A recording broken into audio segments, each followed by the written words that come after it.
Hola, ¿qué tal?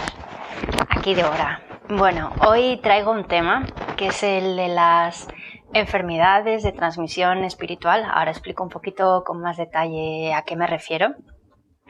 Sí quería decir que, que es un tema específico para personas que estén en un camino espiritual o interesadas en desarrollarlo, que lo estén empezando, incluso que lleven mucho tiempo.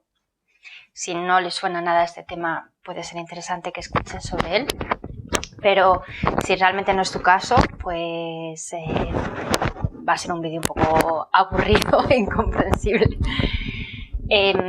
Este término de las enfermedades de transmisión espiritual, que obviamente juega un poco con las enfermedades de transmisión sexual, es una expresión acuñada por una escritora, profesora, psicoterapeuta estadounidense llamada Mariana Kaplan, y lo he sacado de un libro que, yo lo tengo aquí en inglés, pero está traducido, que se llama, en español creo recordar que se llama algo así como Ojos completamente abiertos. Y como digo, se llama Mariana Kaplan. Ella ha hecho terapia a mucha gente de sanghas, de comunidades espirituales, religiosas. Entonces, pues está familiarizada con hacer trabajo psicoterapéutico con personas que llevan un proceso espiritual, y ella misma pues tiene su camino espiritual. Sí es verdad que si estás interesado en hacer un camino espiritual, creo que siempre es importante hacer un trabajo psicológico de cuáles son las heridas, tomar conciencia de cuáles son las heridas emocionales, las heridas de la infancia que traemos, porque si no, es como que son puntos ciegos a los que no se llegan. Y es verdad también que hacer este trabajo con una persona que no tenga una sensibilidad espiritual puede ser complicado, porque no entiende el proceso por el que estás pasando. Entonces, mi recomendación personal es que si estás pensando en hacer un camino espiritual, que tengas en cuenta que es importante hacer un trabajo psicológico, y que también es importante que busques una persona que esté familiarizada con que haya hecho un recorrido espiritual por su parte, porque si no va a haber momentos yo lo he vivido, de estar en terapia con una persona pues totalmente atea y con ningún interés en el camino espiritual. Y por supuesto se puede hacer, por supuesto hay grandes terapeutas, pero pues hay zonas de conflicto y zonas en las que uno se siente un poco incomprendido. Entonces, vamos a pasar a estos 10 puntos que están explicados en este libro, y que hablan un poco de maneras en las que nos enfrentamos a la espiritualidad, tendencias en las que caemos, que podemos caer al principio o quedarnos en ellas atascadas durante mucho tiempo o siempre, y que al final no dejan de venir muchas veces condicionadas por ese ego que supuestamente queremos trascender, ¿no? Pero, sin embargo, esas carencias de nuestro ego, esas necesidades de nuestra estructura, hacen que nos comportemos de una manera o de otra, ¿no? Mariana Kaplan, el primer punto del que habla es lo que ella denomina la espiritualidad fast food. Entonces, es algo que de alguna manera está muy presente hoy día. Es como que yo diría que se puede decir que la espiritualidad está de moda, pero a la vez hay muchas personas que tampoco quieren profundizar en un camino espiritual, que es un camino realmente muy doloroso, porque hay que desmontar esa estructura, ¿no?, egoica, desmontarla, fortalecerla, desidentificarse con ella. No se trata de destruirla, porque realmente necesitamos, el ego está ahí para algo.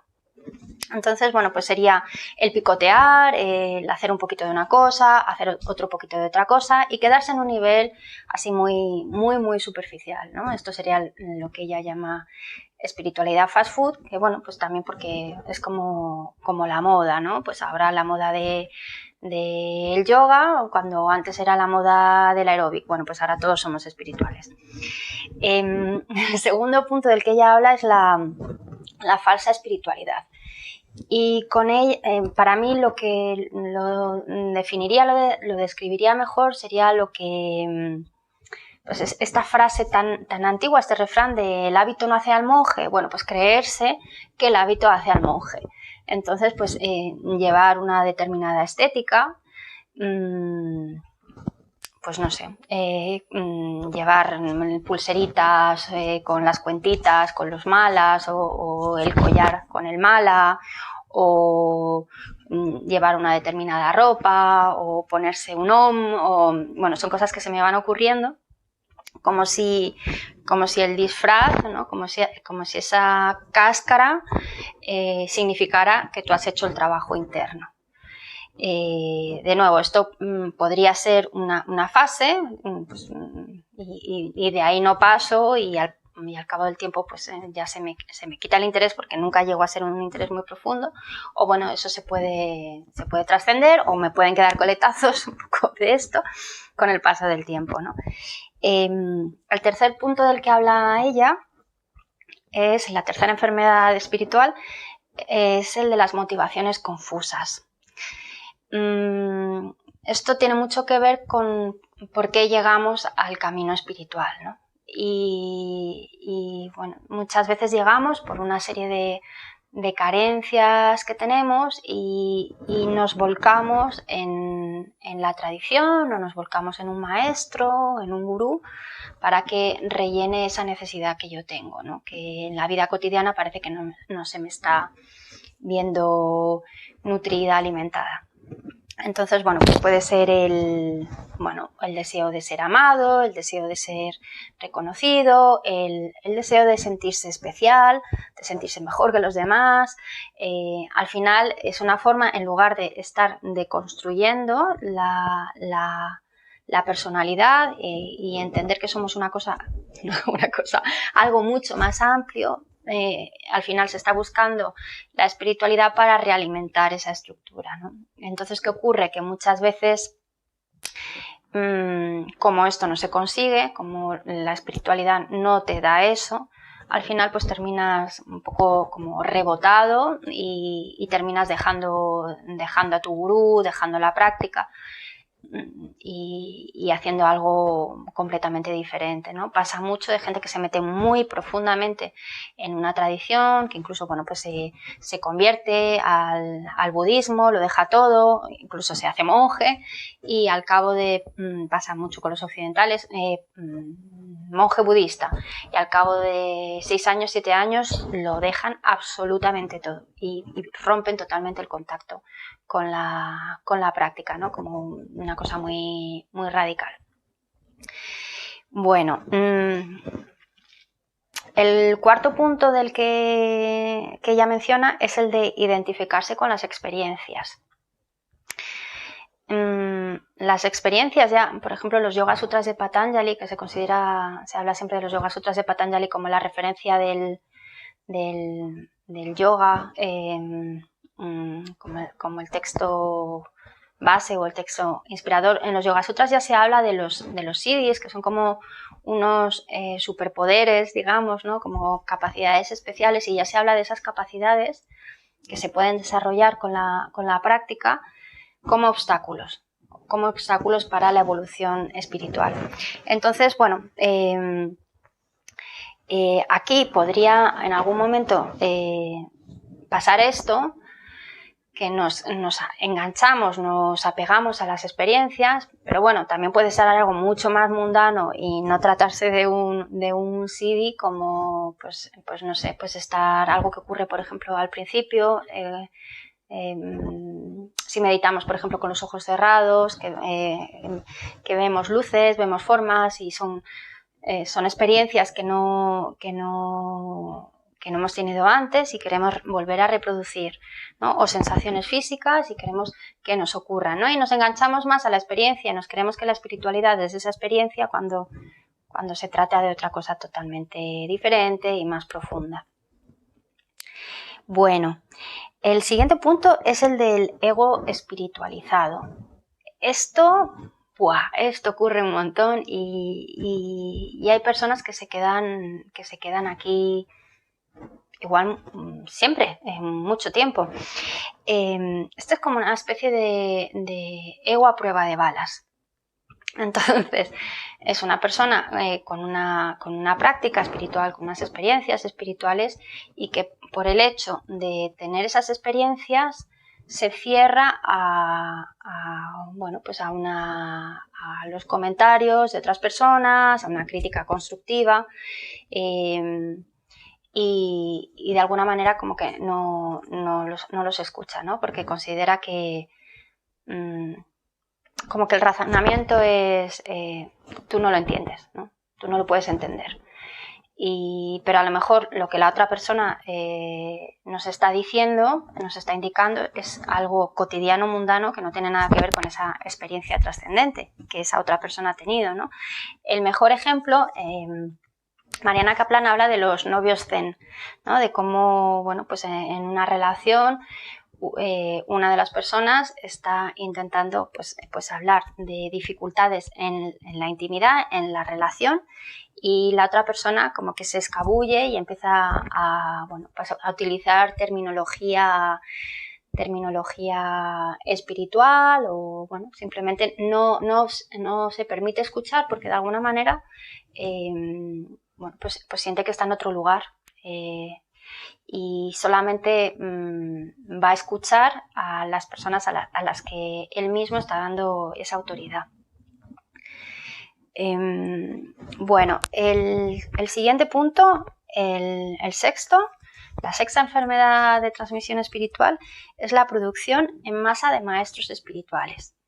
Bueno, digamos que esto lo estamos viviendo ahora.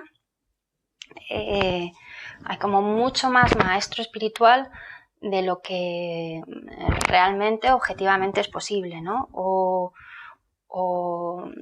personas que se ponen en esa categoría de maestro espiritual cuando no llegan a estar a ese nivel. Esto es perjudicial para los discípulos, digamos, para las personas que le siguen y para la propia persona también, porque como que se cree que está en un punto en el que realmente no está. Esto ha ocurrido mucho en Estados Unidos, pero no quiere decir que no esté ocurriendo aquí también. Hay veces que es la propia persona que se autodesigna maestro, pero también ha habido algunas tradiciones que han hecho que esto haya sido que lo han un poco fomentado involuntariamente, ¿no?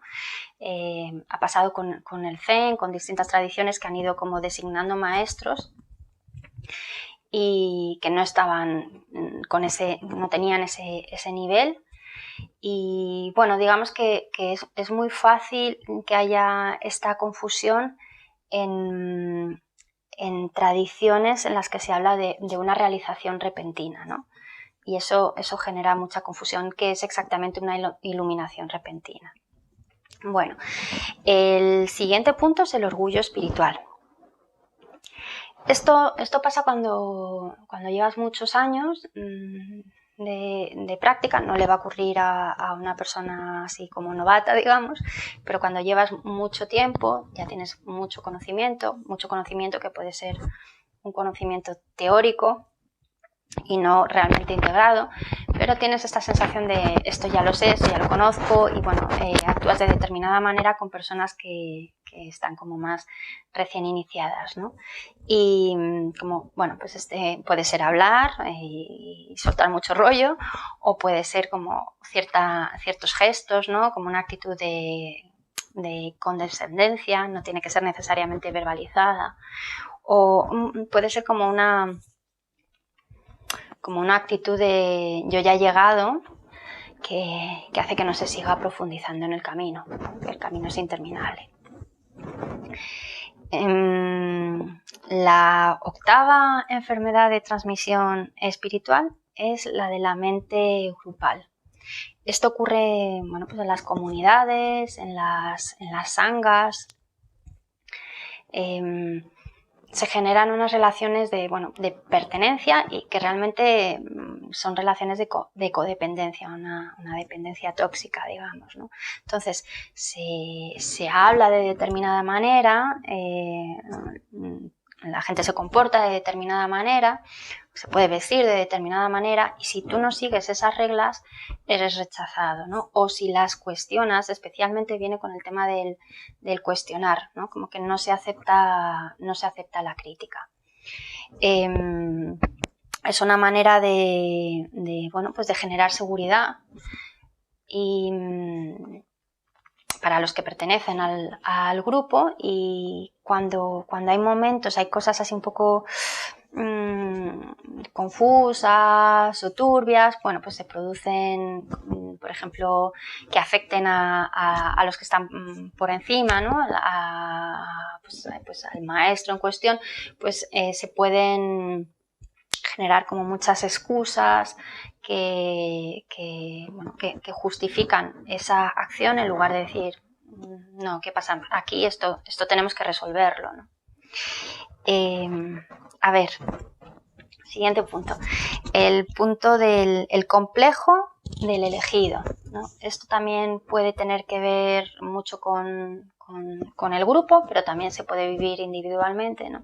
Y es esta sensación, vivir en la creencia de que lo mío es la tradición que yo he escogido, es la tradición superior, el maestro que yo tengo es el maestro que sabe más, y es todo un poco así, ¿no? Como estas competiciones de los niños pequeños de mi papá sabe más, pues mi papá esto, pues es como entrar en esto, quedarse en eso, pues en lo espiritual también. Y la 10ª enfermedad es ella lo llama supervivencia del ego basada en la ilusión de separación. Esta es un poco complicada de explicar y de entender para alguien que no tenga así ciertas nociones de espiritualidad. Pero al final de lo que se trata es de creer que soy yo. Digamos que un trabajo espiritual lo que busca es hacernos conscientes de que no hay una separación entre el individuo, el todo, pero que si cada vez que hago algo pienso que yo estoy estudiando, que yo estoy practicando, que yo esto, que yo lo otro, pues me sigo manteniendo. Si no rompo esto en ningún momento, va a ser difícil llegar a dar el salto. Bueno, espero que estas nociones, estas ideas, y estás ya en tu camino y nunca habías oído hablar de esto, creo que puede invitar a una reflexión y a una autocrítica, y creo además que es necesario volver y volver y volver, porque a veces vemos algo y más o menos lo resolvemos y luego damos una vuelta y nos encontramos con otra cosa. Yo personalmente este libro lo releo de vez en cuando. Me parece que necesitamos tener esa especie de actitud de vigilancia, de autovigilancia. Y desde luego, si estás en un camino espiritual o te estás planteando iniciarlo, yo te recomiendo totalmente que te plantees pasar por un proceso de psicoterapia también, para que no se confundan unas cosas con las otras. Bueno, gracias.